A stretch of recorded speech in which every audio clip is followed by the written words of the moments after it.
What's going on? It's the RapNerd. As you know, Scream 5, just released, and contrary to most people watched all of the movies leading up to Scream. I didn't do that. I watched all of them after. And I just finished 4 yesterday, and I was like, you know what? I'm going to do a ranking. I initially wasn't going to do one, but like I said, I love this franchise so much. It's probably the only horror franchise that I can think of where all of the movies are pretty good. I don't think there's a stinker in the franchise, even though I have them, ranked like I do. But I was like, should I rank them because I like them? But why not? It's a fun video, right? RapNerd Productions, no capping, that's word to mommy. And I finally kind of got my idea. I've been riding around today, and I thought about it, and I was like, you know what? Let me get my thoughts out now before I get home. I got my whole setup. Like, I'll do it in the car, whatever. So, this is the Scream ranked, and at the bottom of the list, at number 5, I have Scream 4. This is the only one in the franchise that I just like. I don't love it. And I've seen a lot of lists have this at the bottom, and I think that's because if you're like me, or people, I'll say like me or other people who kind of like me, that if you grew up with the first 3, when you got to this one, you kind of were thrown off a little bit.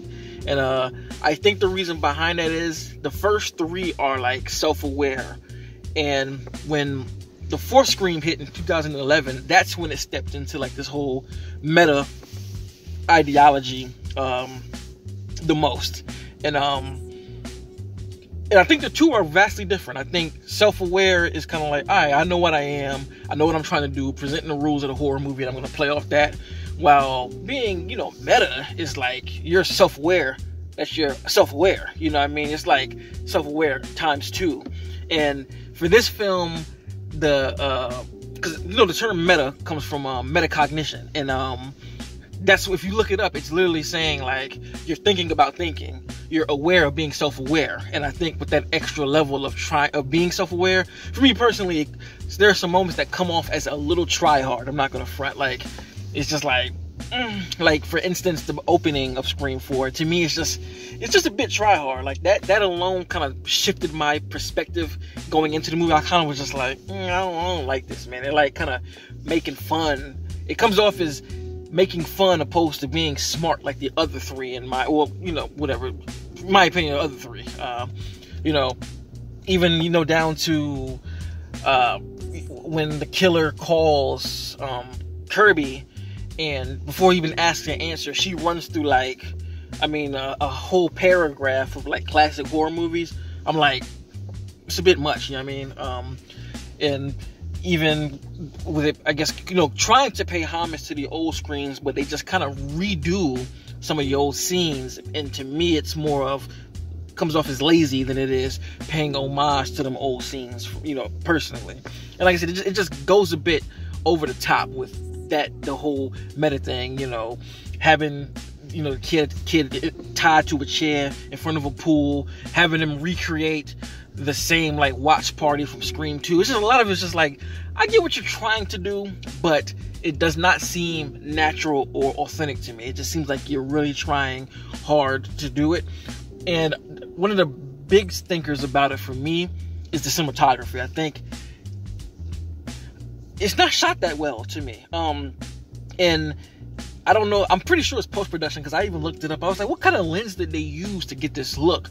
But they put like a filter on it in post-production that puts like a glow on everything. This ominous, like, heavenly glow on stuff. And it just doesn't work. Like, I've seen the sentiment that it's making a mockery of remakes, and that's how they look at the time, but I don't agree with that, because I'm like, if you look at the remakes that came out around that time, Rob Zombie's Halloween, neither one of those movies look like that. Like, if anything, people hate those movies, but the Rob Zombie films are shot excellently. The Friday the 13th remake is shot excellently. The Nightmare on Elm Street remake, whether you hate it or you love it or whatever you say, it's still shot extremely well. So to me, that doesn't really make sense that they would do that. And that little filter just makes it seem like it's made for TV. And it just looks cheap, I'm gonna be honest with you. But those are reasons why it's low. I still do like it because it does capture the essence of Screams. I think there are some brutal kills. I think Ghostface, before the newer one we got, this is kind of the most, the most on point Ghostface we've seen. So I did like that aspect. But this is honestly the one that's the least watched on my list, but still do like it. So that's at number 5. At number 4, I have Scream 3. Now this one is just a flat out comedy at this point, you know what I'm saying? Like, but I still love the self-awareness of it. You know, they take the stab. We actually go to the world of Stab, and I do like that aspect because, you know, the first two, you know, Stab is always overarching, you know, their lives, but this time we get to go to the Stab set and meet the characters that are playing, you know, Gail and Dewey and Nev. I'm calling her Nev.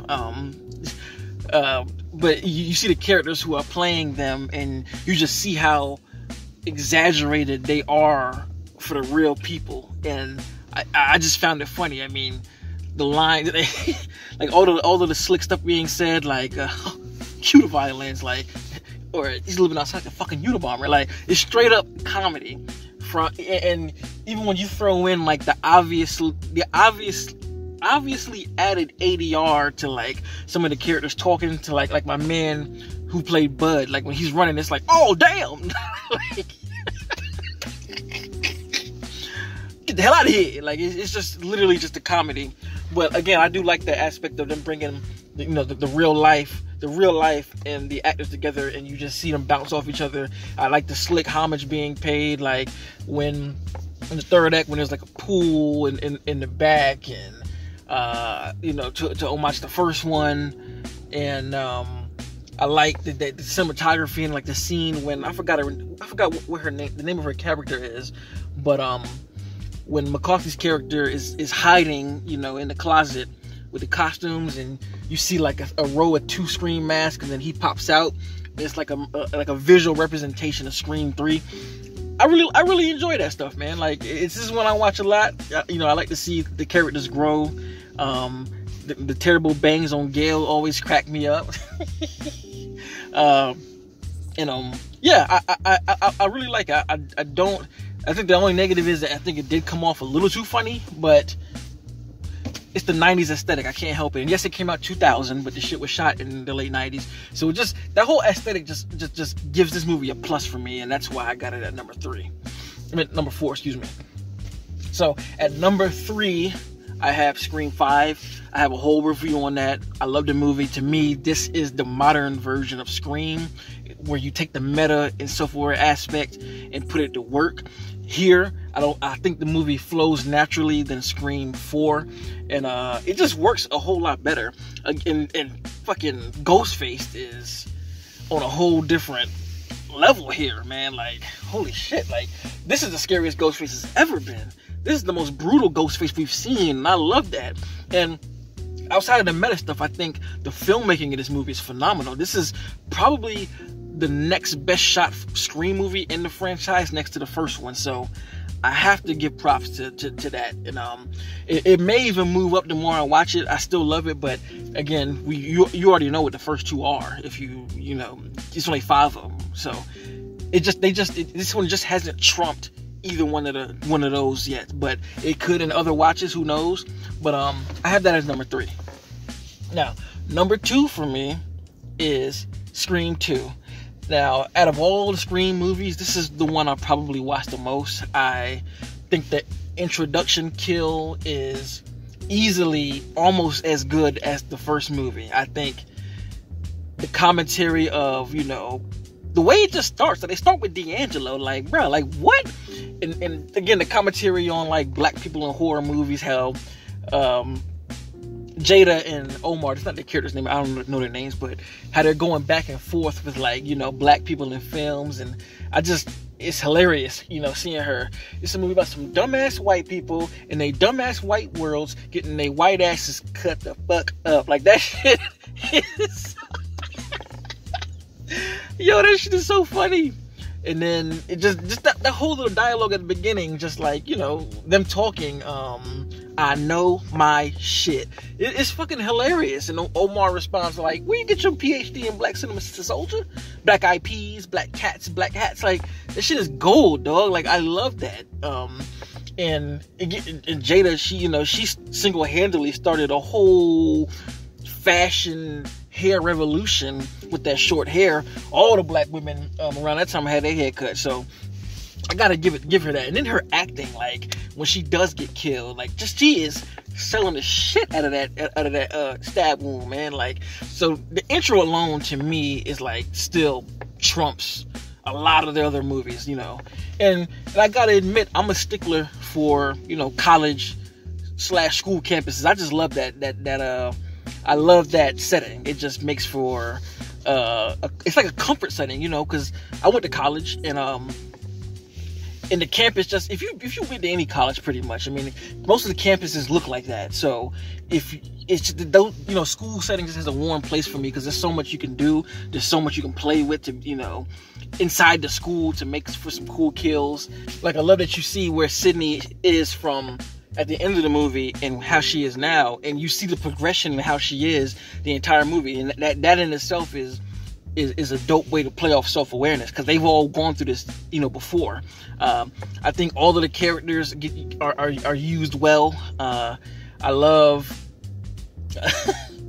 I love the corniness in it, like, you know, the relationship between so it's just Sydney is like, this one, Sydney is the literal, you know, besides the first one, the heart of it. You see everybody's relationships with her.